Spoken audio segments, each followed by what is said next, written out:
Hello lovelies, welcome to Narc Free Formula. My name's Freedom. Thank you for joining me. Today's episode is about how we can use the law of attraction to help us heal from narcissistic abuse. So before I start, darlings, if you like the video, please remember to like it, subscribe to the channel, hit the bell notification so you don't miss any upcoming episodes. Let's get down to it. I've got some notes here. So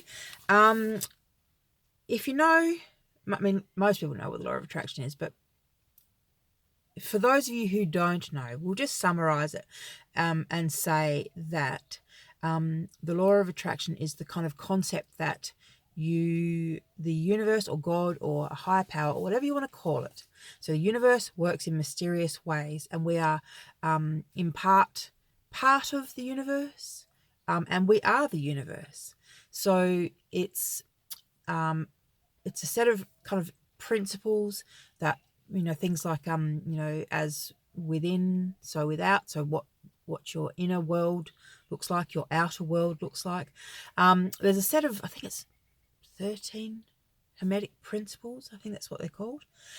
Look into that. I don't have time in this video, but in regards to narcissistic abuse healing, we can use these law of attraction principles. So the first one I'm going to talk about is consciously choose how you're going to feel. Emotions come and go, but we can consciously make ourselves feel better or worse. And what I mean by that is, for example, when you go and put on a sad song and listen to it, you're going to make yourself feel worse. There's no doubt about it. So make choices like that. When you go to put on a sad song, stop yourself. Don't do that to yourself. Don't set yourself up, because once you listen to the sad songs and the sad words and the stories and blah, blah, blah, you take that stuff on, and then you start feeling it and you start thinking about your own life being so sad. And that is not what we want to do. We want to focus on being happy and positive. We want to focus on the good aspects of our life. So how do we focus on it? We focus on it by choosing to focus on it, by stopping yourself. When you start thinking negative thoughts, just stop yourself and refocus. Refocus your attention onto something that makes you feel good. And before you know it, you'll actually start feeling better. It's not magic. It's just that whole kind of fake it until you make it. Teach your brain, help your brain rewire itself. Teach yourself how you want to feel. Teach your brain how you want it to behave. So instead of looking for the bad things in life and the sad things in life and the negativity, look for the positivity. Look for the good things. Feel them. Allow yourself to feel happy. Feel joy. Feel excitement, feel, all that good stuff. Let yourself feel all that, because coming out of narcissistic abuse, we're kind of downtrodden, downbeaten, feeling miserable. It hurts. I get it. I've been there. We've all been there. But I can guarantee you, if you start focusing on positive things, you will start feeling better. All right, so point number 2 is focus on abundance, not lack. And this is another point. So a lot of us, when we come out of these situationships, we've lost a lot. We've lost homes, our relationships, our families, our sense of self, our, sanity. There's a lot of stuff that we have lost. But what you need to do is focus on what you have. Because the more you focus on what you have, the more the universe gives you more of what you're focusing on. So when you focus on, being happy, when you focus on your family, on your children, on your life, on your work, on your creativity, on your health, when you focus on all the things that you actually have that are good, not only do you feel better, but the universe will then give you more of what you're focusing on. It's all right, I'll give you a little example of what I mean. Put your hands on your heart. Literally, put both hands on your heart, and just for 10 seconds, I want you to focus, giving all your energy onto your own heart, right? So just take a second to breathe in and out and focus all of your energy on yourself and on your heart. And feel how much better that feels just from 10 seconds of giving yourself positive energy. Okay, we have energy, we have power, but we're so busy putting it out there and focusing on the wrong thing that we lose our own power. So what you need to do is bring it back to yourself. Even if you do that once a day, even if once a day you just put your hands on your heart, breathe and focus on building up your own heart, that would make you feel better.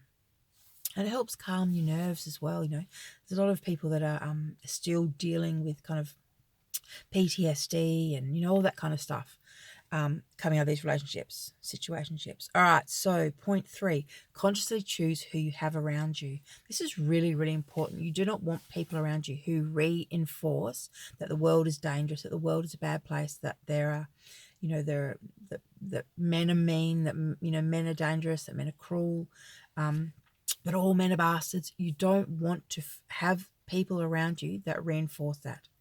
So if you've cut the narcissist out of your life, it's the perfect time to cut ties with anyone who doesn't reinforce a positive life outlook. So what I mean by that is it's really simple.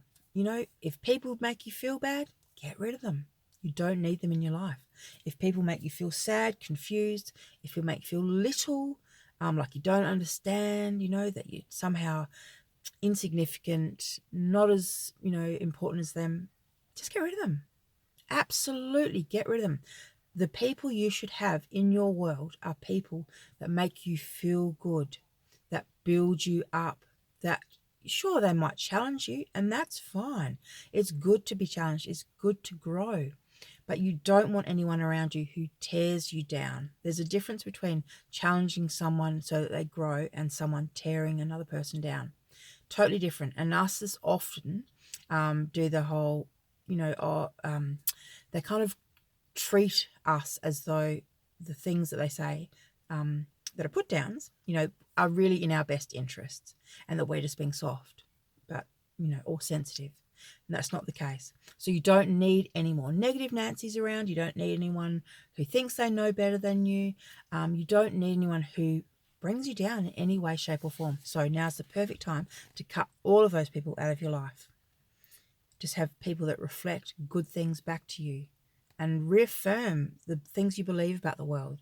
You know, that the world is a safe place, that there are good people in the world, because there are good people in the world, but you're not going to find them or see them if you surround yourself with, you know, these lowlifes and losers and, you know, people that take advantage of other people. You're just not going to find good people amongst that crowd. All right, point 4. Consciously choose your words. This is an important thing. So when you're talking, don't be saying things like, you know, oh, I'm a victim of narcissistic abuse. You know, say things like, I have survived narcissistic abuse, because there is a difference. So the brain and, you know, the subconscious doesn't understand the words not and no.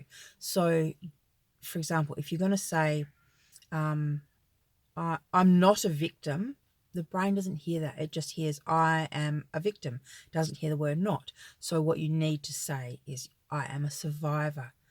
Okay? Focus on the good things about yourself. Use positive words. If you haven't got anything nice to say about anyone, don't say it like our mothers used to say. Quite literally, don't be saying negative things about anyone. Don't be saying negative things about yourself. Consciously choose to say good things, do good things, because this is the stuff that makes you feel better about yourself. It emanates a certain energy and frequency out into the universe.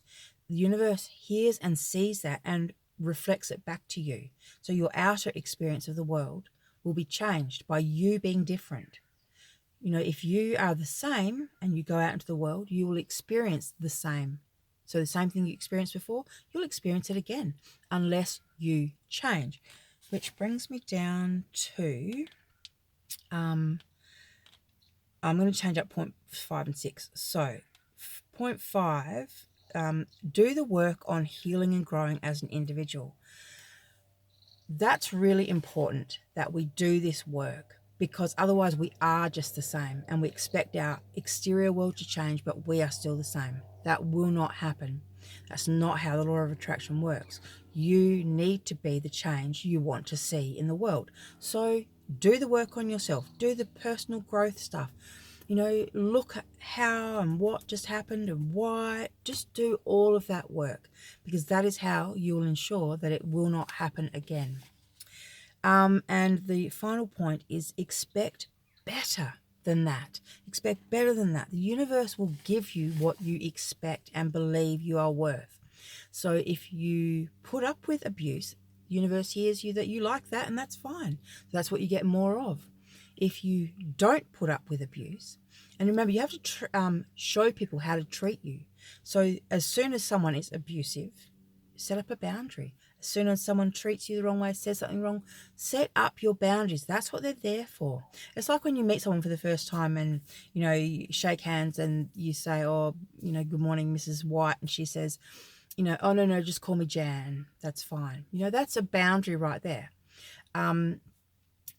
Set boundaries with people, because at the end of the day, this is what will, like I said, it's like a signal putting out into the world, into the universe, a signal that you value yourself, you deserve better, and you want more. And the universe will then, in turn, give it to you. My final point is this. This is not the end of your story or your journey. Imagine in the future talking to your grandchildren. What story do you want to tell them about your life? It doesn't end here with I ended up in a ball in the fetal position, crying my eyes out on the kitchen floor, right? That's not the end of the story. The end of the story is a long way down the road. But think of that. Think of your life as a journey, and think of the future story you're going to tell these grandkids, and make it an awesome story. All right, lovelies, thank you for watching Narc Free Formula. As I said, hit the bell, subscription, you know all the things to do. I don't need to keep telling you about this. And if anyone wants a one-on-one consult with me, the link will be in the description box, and also the link to my Narc Free challenges in there as well. Thanks for watching, darlings. Bye.